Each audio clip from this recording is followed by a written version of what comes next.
Hello, everyone, and welcome to the Brownstone. I'm your host, Dr. Michelle, and you're listening to Numbers Don't Lie, where you learn to. Ooh, I'm gonna have to cut that. Start over, Michelle. Hello, everyone, and welcome to the Brownstone. I'm your host, Dr. Michelle, and you're listening to Numbers Don't Lie, where you learn to get out your feelings so you can make the best decisions for yourself, your family, and your business. Today, guys, I have a special treat. I say that every week because the people that I bring are very special, very knowledgeable, they're experts in their field, and this week is no different. My guest today is Janine K. Brown. She is a leadership, like she's one of the people that in leadership and training. So if you have a team, you need to get your hips to this screen, share this with other people that have a team, because she knows what she's talking about. Okay. I had the pleasure of working with her recently, and I'm excited for her to share all about what she does. She has a book out there, so she knows what she's talking about. Okay. There is social proof. All right. She's not somebody that's found on the street. So without further ado, welcome Janine K. Brown. Well, Hi, hello, Dr. Janine. Michelle. Thank you for having me on the show today. I'm so excited to be here. And yes, you did not find me on the street. Okay. This lady knows what she's talking about. So it's for real, for real. Like I know I say things in a joking But I way. do be out in the streets sometimes, but Okay, I didn't expect that I one. was not found wandering. But she's not for the streets, okay? I am She's not not for for the the street. streets. But seriously, if you do have team, this is an episode you want to tune into, because leadership and keeping your team happy and growing is critical in this time where people have options of who they want to work for. So, Janine, take it away. Tell us about yourself. Well, again, thanks for having me on the show, and to all of your listeners. You all are so fortunate to have this content, and I'm just count it a pleasure to be here. So, I am Janine K. Brown. I am the founder and CEO of Everyday Lead.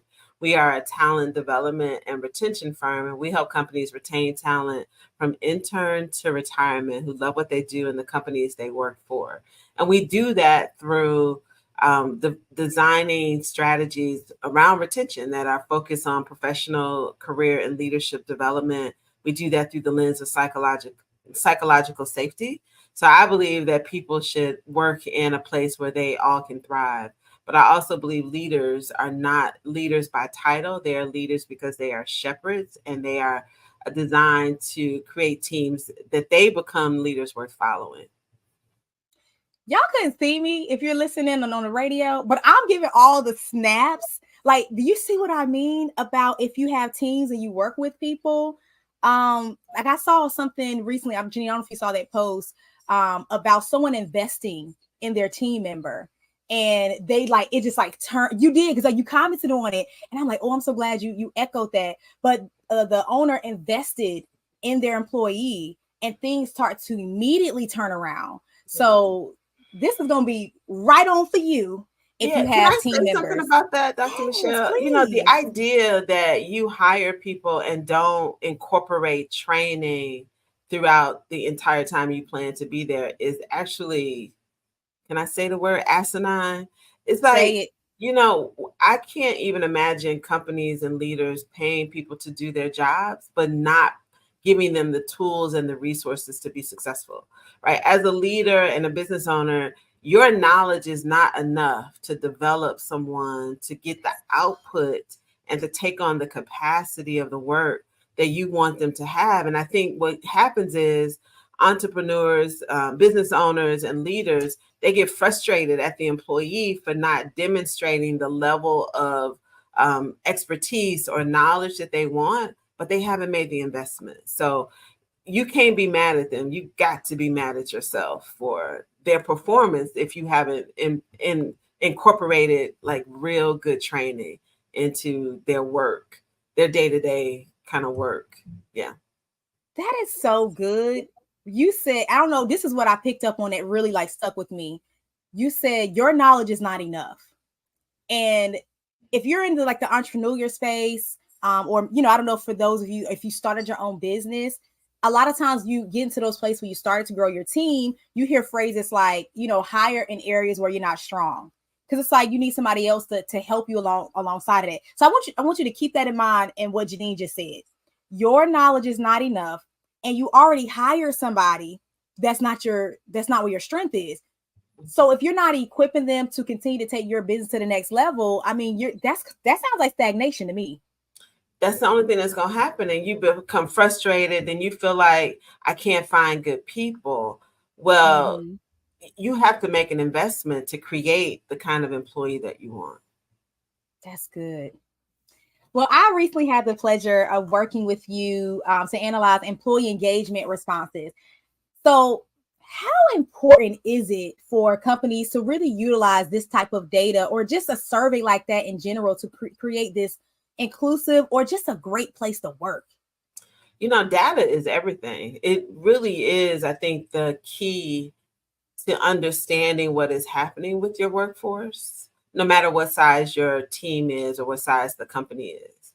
So, data from about their experiences while they work there, data related to how they're being promoted and when promotions are happening.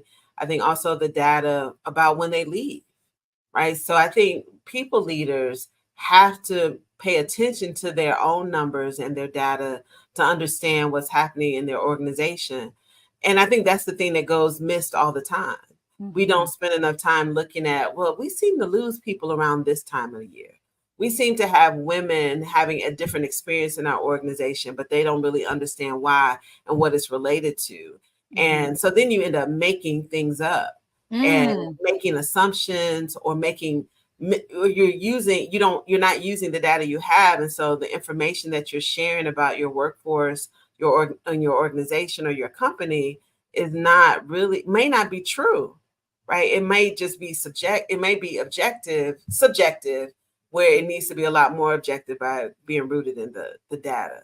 So working with you with our client was just a pleasure to be able to work with you. It was fascinating for me to see how your brain works when it comes to the numbers.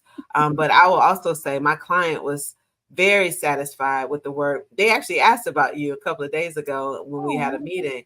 And so, like, because you became a part of our team, right? It was such a Mm-hmm. seamless process for us to work with you on this work. But it's everything. And so, it's even something that we're talking to all of our clients about, like, hey, we need to make sure that whatever we deliver for you is that we're doing it through the lens of your actual employee experience. And so share that data with us. If you don't have that data, let us collect it for you. That's good because a lot of times you said it, but I want to really bring this out. We start to attach our own opinion and it comes from our own perspective. Yeah. So if, and let's just say what it is, if you're in a lot of corporate companies, the top looks a certain way and a lot of times looks different than the general population. It is dominated by white men. So white men have a completely different lived experience than like literally everyone else. Doesn't matter if you're a white woman, black man, you have a completely different lived experience. And so the danger of just assuming what they're thinking or what they meant by something it's totally off because it's literally blurred by your own perspective, which they do not share. Yeah. And it's also interesting too, because all of us have a different lived experience, right? So Mm-hmm. not only do we see it in gender and race differences, but we see it based on what area of the country you grew up in, Mm-hmm. that you were where you were educated, what those experiences are, and how we interact. I remember when I first started my career, graduating college. So I grew up predominantly white high school. Went to college, a historically black college and university, so a black experience, and then started in corporate. And a lot of my friends from college would call me like, "How do you work with these people?" Right? They had this experience what I found, and I didn't get it at first. And they was like, Janine, you just talk to them and you say whatever. I was like, I grew up in this culture, so I get Mm-hmm. it. But I think it also helps inform how I see organizations, right? So it's not just like our differences in that. And I think one of the things as people leaders, why I think it's so important to understand data, but also to be, culturally knowledgeable about the people in your organization, right? To be reading books about other cultures, to be reading books about leading teams and what it is to build those teams, to drive innovation, and to even help your employees increase their capacity. One Mm-hmm. thing I know for sure, great leaders can get people to do anything for them. Mm. Like they want to work, they want to do more, they want to expand their capacity because you have given them the motivation, you have informed them, you have celebrated them in the areas where they flourish. So all they want to do is say, I want to work for Dr. Michele. I want to do this work. I want to be able to make her proud. It becomes a parental relationship that a Wow. lot of people overlook. But unfortunately, too many leaders use an authoritative dictatorial approach to managing their teams. And the same with business owners, right? Mm-hmm. They don't motivate people to want to commit and stay with them long term. That's good. That's good. I was reading, I was on LinkedIn earlier and I was reading a post. No, it's actually Instagram.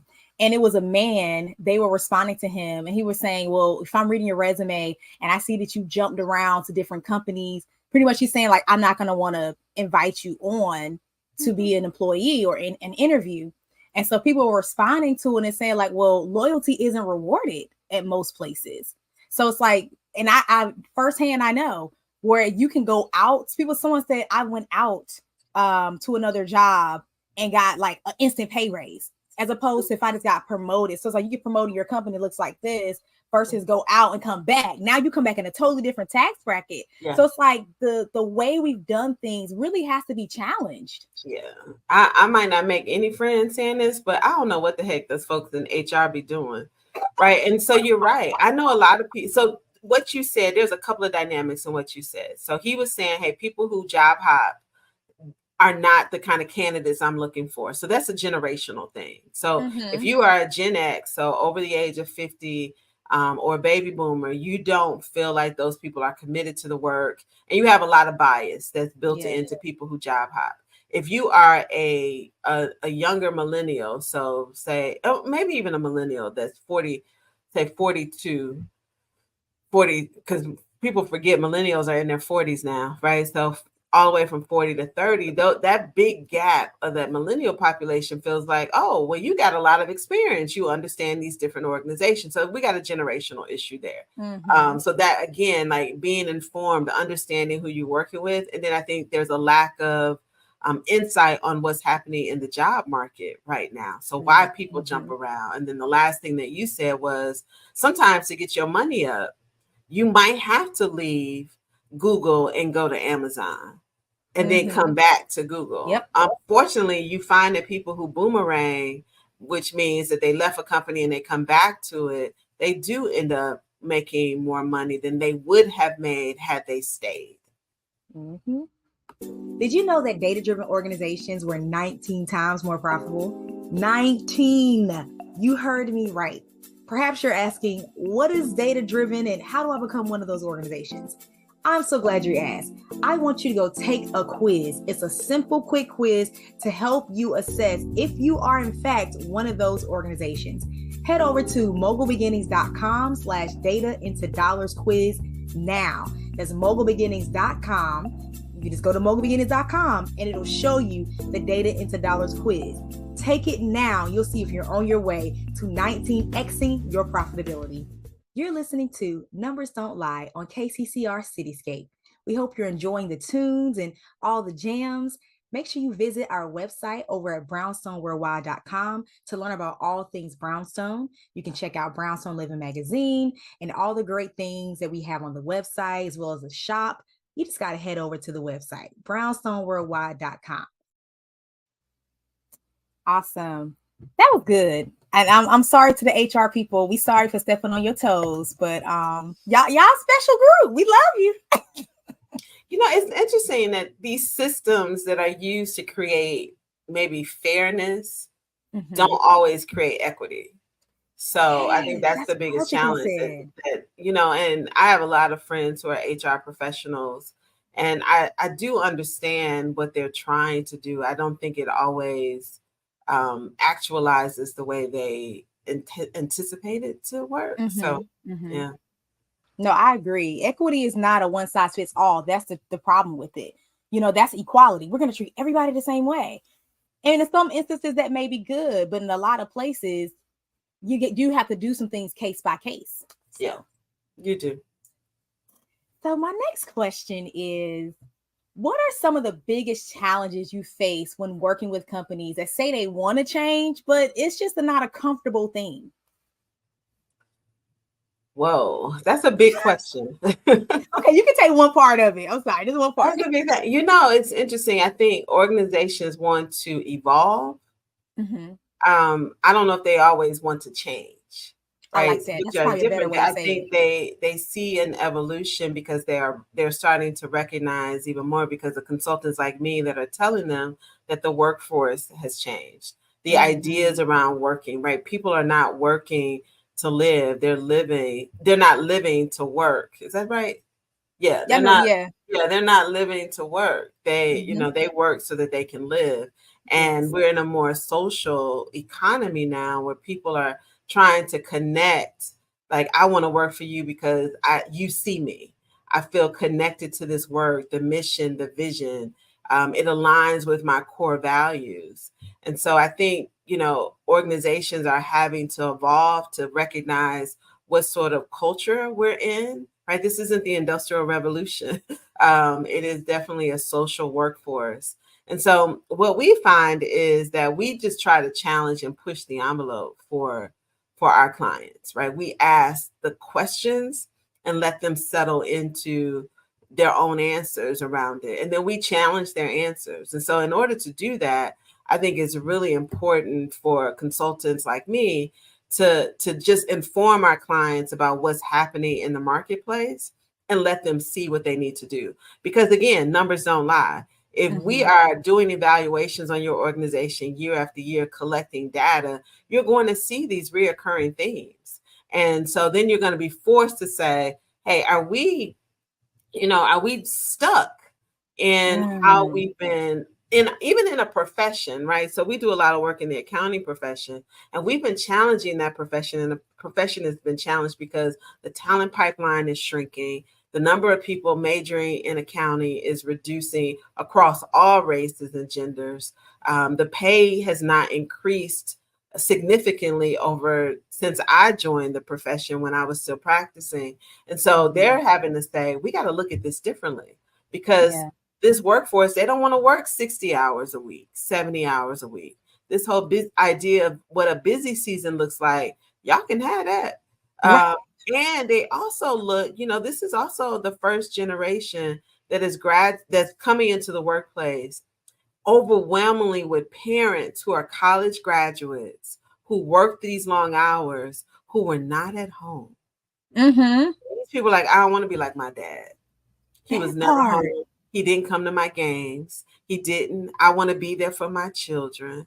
And so, that's probably a longer answer to your question, but people have to recognize that and they want to be mobile. They want to work from in Yes. everywhere, which creates its own problem. So that's a Yeah. whole different probably show and episode about hybrid and remote work, right? The readiness of your workforce is going to be impacted by remote work. But those are the things that I see that come up most often when trying to get our clients or other companies to consider what change looks like in their Hmm. organizations.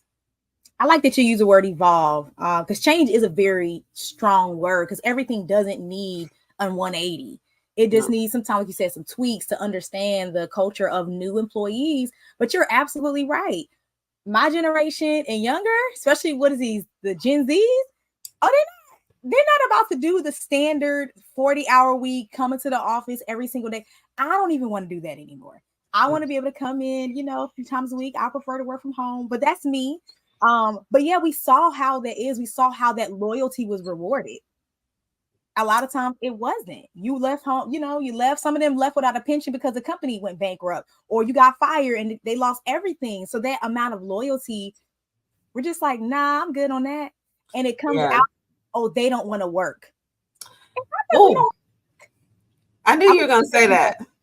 I'm gonna I, take it away. I knew you were going to say that. And it's interesting because it's, I'm like, how do we get to that conclusion that these people don't want to work? No, they just don't want to work how you worked. I think this generation and those of us who are watching this generation of employees feel like, oh, they got it right, right? They really Mm, understand the quality of life. And yes. so where I think generations ago, we had life in its own bucket and we had work, and work Mm-hmm. fueled life.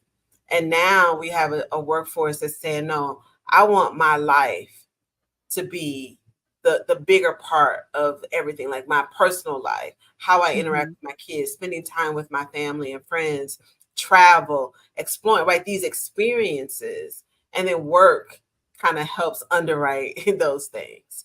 But I do Yes. also believe that our workforce is going to shrink. Organizations as they evolve, they're going to even start making decisions about, well, how profitable do we really need to be? Not just Wow. want to be.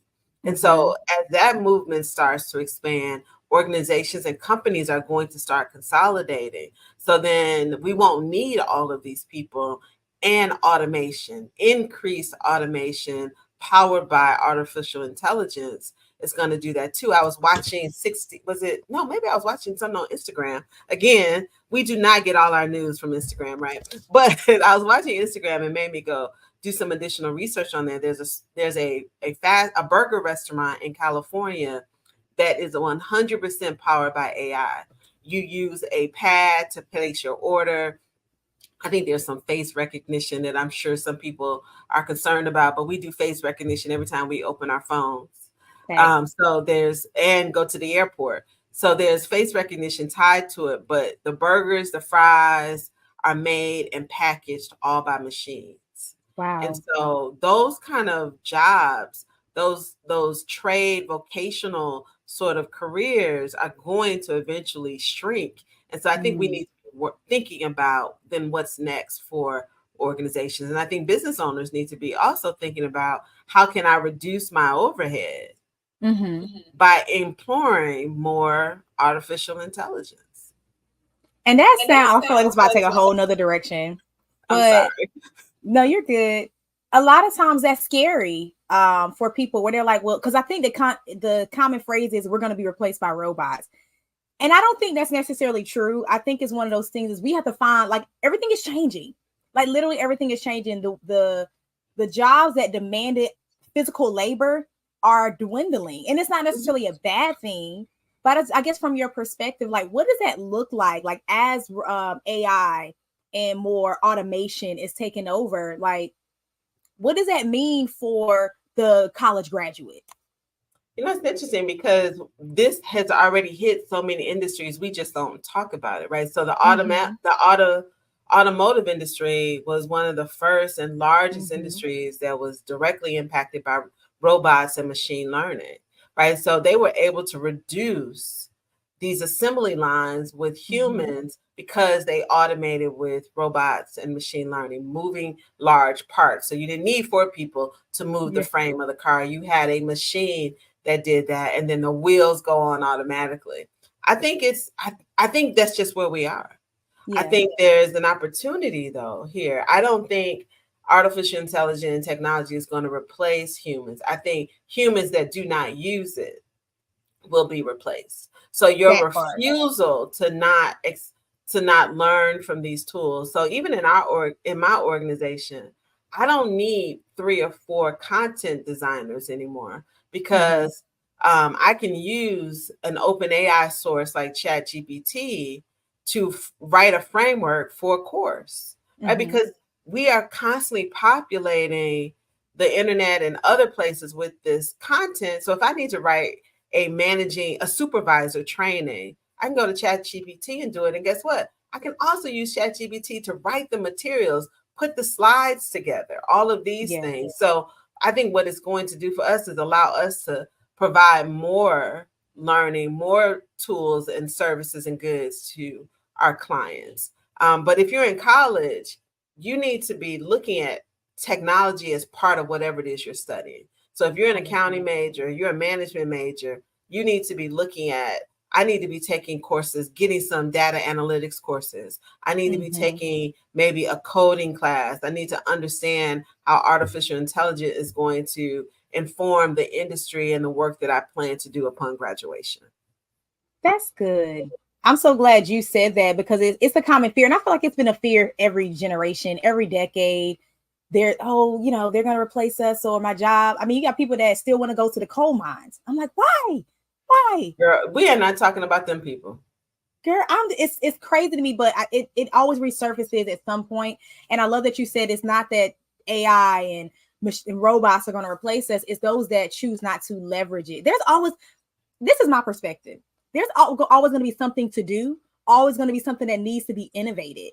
And if we're always stuck on like the old thing, we're missing out on so many opportunities. There's so many diseases out here that need cures. Like it's always something to do. So I just see the world as so many possible opportunities that just because we don't need people in this arena anymore doesn't mean we don't need people anymore. I agree 100%. So you said something earlier about, you said unstuck, and it made me think about your book that you have. It's called Unstuck and Unstoppable. So could you tell us a little more about your book and then how you use it to work with your clients?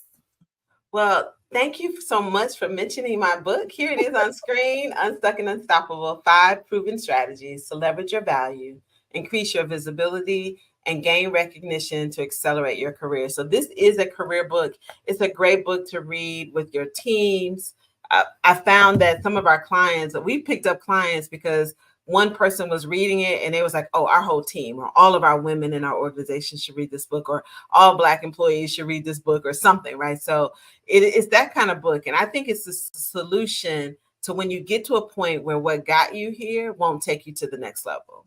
So, relying on, I went to college or I went to a trade school or I've put in all of these hours, right? I always say, I believe in the Malcolm Gladwell theory of 10,000 hours, right, of mastery. And so, but I also feel like sometimes people, we 2 times that 10,000 hours and we're constantly head down, focusing on technical acumen, but we've been so tactical in our careers and are wondering why we're not getting rewarded with promotion or why we don't get the bigger raises is because we haven't developed those wraparound skills that you need for the mastery. So people get stuck in mastery and don't know how to be unstoppable because they haven't built those other skills around networking, communicating your value, right? Being that one man, one woman PR team that's telling everybody the impact that you've made in the work that you do at the organization, that these clients are here because of you.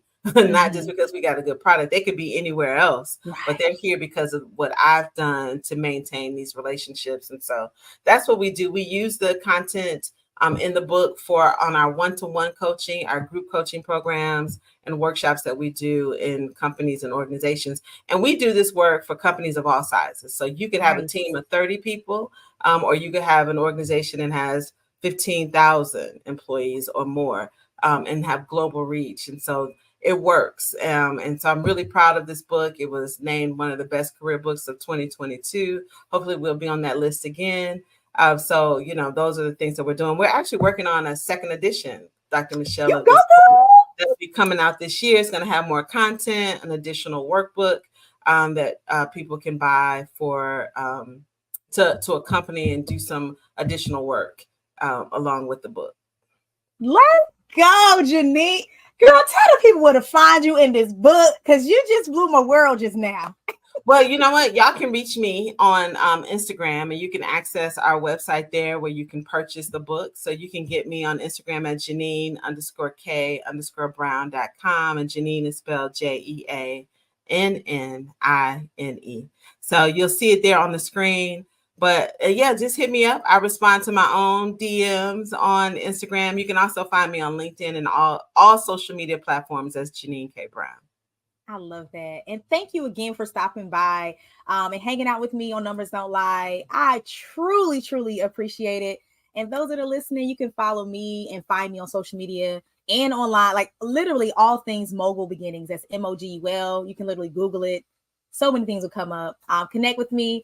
And also remember to check out brownstoneworldwide.com for all things in the brownstone. I always have articles out there. Janine has been featured on some other things. So you'll find her as well on brownstoneworldwide.com. So thanks for listening, guys. Have a fantastic rest of your week. And until next time.